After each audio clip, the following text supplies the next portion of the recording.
Et comme toutes les croyances, les pensées et les sentiments proviennent de nos souvenirs passés, les limites mêmes de nos croyances sont ceux que nous ressentons. Et nos croyances, lorsqu'elles sont remises en question, sont le plus souvent incorrectes. Donc, lorsque vous vous couchez le soir et que vous remarquez que la lumière diminue dans votre environnement, la diminution ou l'inhibition de la lumière vers le cerveau à travers ce même noyau entraîne la production par la glande pinéale d'une autre substance chimique appelée mélatonine. Or, la mélatonine est le neurotransmetteur de la nuit et du rêve.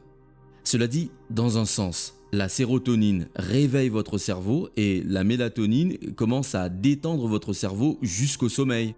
Mais pourquoi c'est important?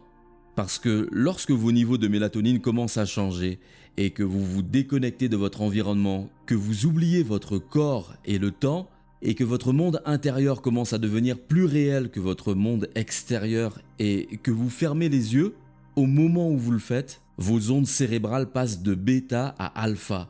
Et en alpha, parce que vous captez moins de données sensorielles avec vos yeux et que le silence règne dans votre chambre ou que vous entendez de la musique en fond sonore, la diminution des données sensorielles entraîne un ralentissement de vos ondes cérébrales. Et maintenant, votre monde intérieur, le monde imaginaire, tend à devenir plus réel que votre monde extérieur. Si vous laissez votre corps s'endormir et que votre esprit est éveillé, vous êtes en θ. Les ondes θ sont un peu ce qu'on appelle le crépuscule. C'est entre deux où vous êtes à moitié éveillé et à moitié endormi. Mais si 95% de ce que vous êtes à 35 ans est un ensemble de comportements programmés dans lesquels le corps est devenu l'esprit, au moment où vous êtes en θ, le corps est endormi. Ce n'est plus l'esprit et les gens ont accès à des changements instantanés. Si vous allez trop loin, alors vous glissez dans le delta et là, vous entrez dans un sommeil réparateur, vous vous endormez.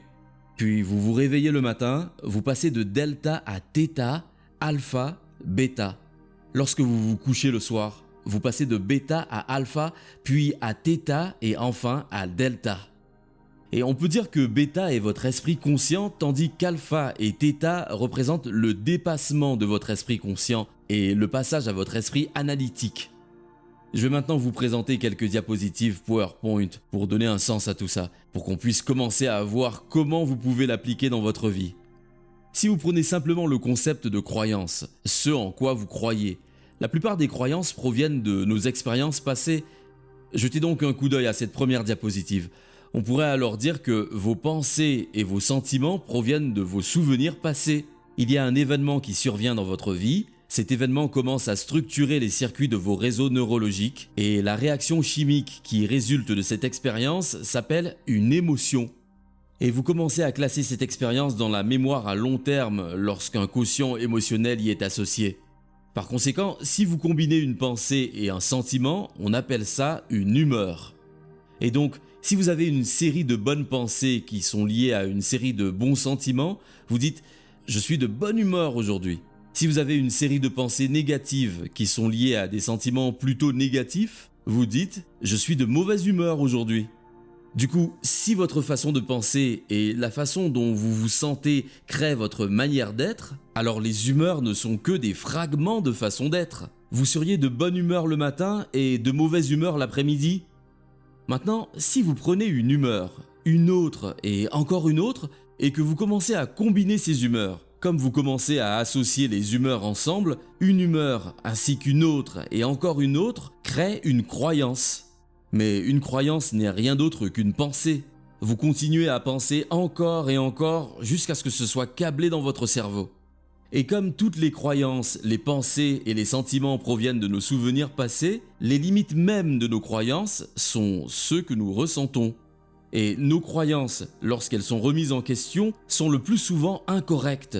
Donc si votre façon de penser et de ressentir crée une manière d'être, la redondance, comme je l'ai dit plus tôt, de penser et de ressentir et de ressentir et de penser dans la même boucle encore et encore, avoir des pensées insécurisantes, se sentir en insécurité dès que vous vous sentez mal à l'aise, le fait de penser à d'autres choses insécurisantes produit davantage de substances chimiques qui vous font vous sentir mal à l'aise.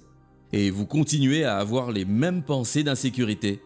Si la redondance de ce cycle conditionne le corps à devenir l'esprit de l'insécurité à travers un programme subconscient, alors toutes les croyances sont des états d'être subconscients ou inconscients. Et c'est comme ça que la façon dont vous pensez et dont vous vous sentez crée une manière d'être. La répétition de ce cycle conditionne le corps à coïncider inconsciemment avec l'esprit. Alors toutes les croyances sont des manières d'être subconscientes. La plupart des gens ne savent même pas ce qu'ils croient jusqu'à ce que ces croyances soient remises en question. Si vous accrochez une croyance à une autre croyance et encore une autre, la combinaison de plusieurs façons d'être crée ce que nous appelons des perceptions. Or, nos perceptions sont totalement rattachées aux choix que nous faisons, les choses que nous créons dans notre vie, les relations que nous entretenons et les comportements que nous manifestons. Et en fait, si vous voulez étudier les croyances ou les perceptions de quelqu'un, il suffit d'observer ses comportements ou ce qu'il dit. Donc, si les pensées et les sentiments créent des attitudes, les attitudes créent des croyances et les croyances créent des perceptions. Alors, quand vous adoptez une façon d'être constante qui est basée sur votre passé, votre biologie étant dans le passé, alors la plupart des gens se basent sur leurs perceptions, investissent la réalité en se basant sur leurs souvenirs et ils commencent à éliminer ce qui se trouve en face d'eux. D'un point de vue perceptif, ça devient tellement implicite qu'ils éliminent toute possibilité dans leur vie, parce qu'ils voient leur avenir ou leur vie à travers la lentille du passé. Votre réalité est alors générée par vos croyances et vos perceptions, et vos croyances et vos perceptions proviennent en réalité de vos pensées et de vos sentiments. Donc, si vous voulez changer vos croyances ou perceptions, vous devriez changer vos pensées et vos sentiments. Ce qui signifie que vous devriez changer votre façon d'être. Et dans nos ateliers, nous savons que les gens ont eu des événements traumatiques ou difficiles dans leur vie, qui les marquent neurologiquement et émotionnellement. Pour qu'ils puissent changer une croyance ou une perception d'eux-mêmes et de leur vie basée sur cette expérience passée, ils vont devoir prendre une décision avec une intention si ferme que l'amplitude de cette décision entraînera un niveau d'énergie plus grand que les programmes câblés dans leur cerveau et la dépendance émotionnelle de leur corps. Et leur corps doit littéralement répondre à leur esprit. En d'autres termes, ils doivent sortir de leur état de repos et prendre une décision. Cette décision devient un choix qu'ils n'oublient jamais. Parce que l'expérience interne et le souvenir de l'expérience créent des souvenirs à long terme. Ils remodèlent littéralement le cerveau et commencent littéralement à reconditionner le corps. On passe de vivre dans le passé à vivre dans le futur. En d'autres termes, le choix doit devenir un moment déterminant. Il amène littéralement le corps à répondre à un nouvel esprit. Alors, qu'est-ce que ça a à voir avec le placebo ? Eh bien, tout. Parce que beaucoup de nos croyances sont fondées sur le conditionnement. Tellement de croyances sont fondées sur nos expériences passées, parce que le conditionnement est fondé sur le passé et l'attente est fondée sur le futur. Pour que vous puissiez alors changer vos croyances relatives à votre santé ou votre vie, vous allez devoir trouver le chemin du moment présent. Appelez toute cette énergie vers le moment présent et votre corps doit être élevé à un nouvel esprit. Le contraire est également vrai.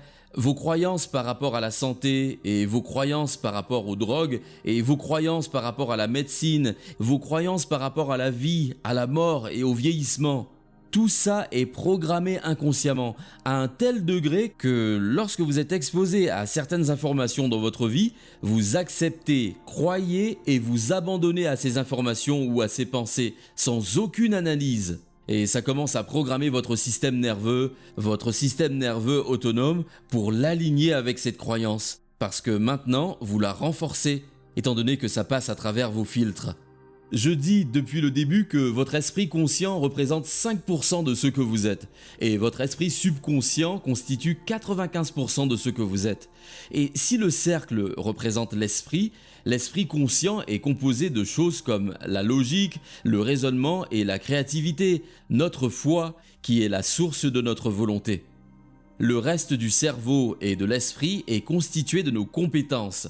Nos habitudes, nos réactions émotionnelles sont câblées.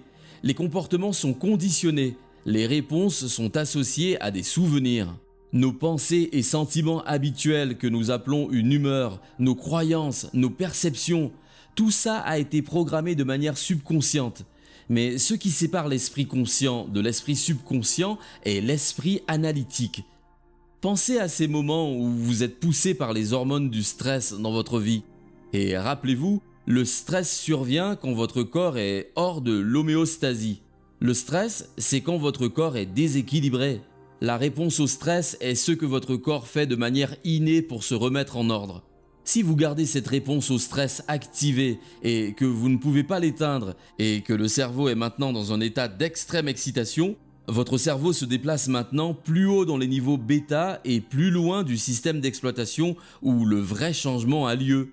En d'autres termes, vous devenez trop analytique lorsque vous êtes stressé. Et lorsque vous devenez trop analytique, vous ne pouvez pas pénétrer le système de programmation où le réel changement peut opérer.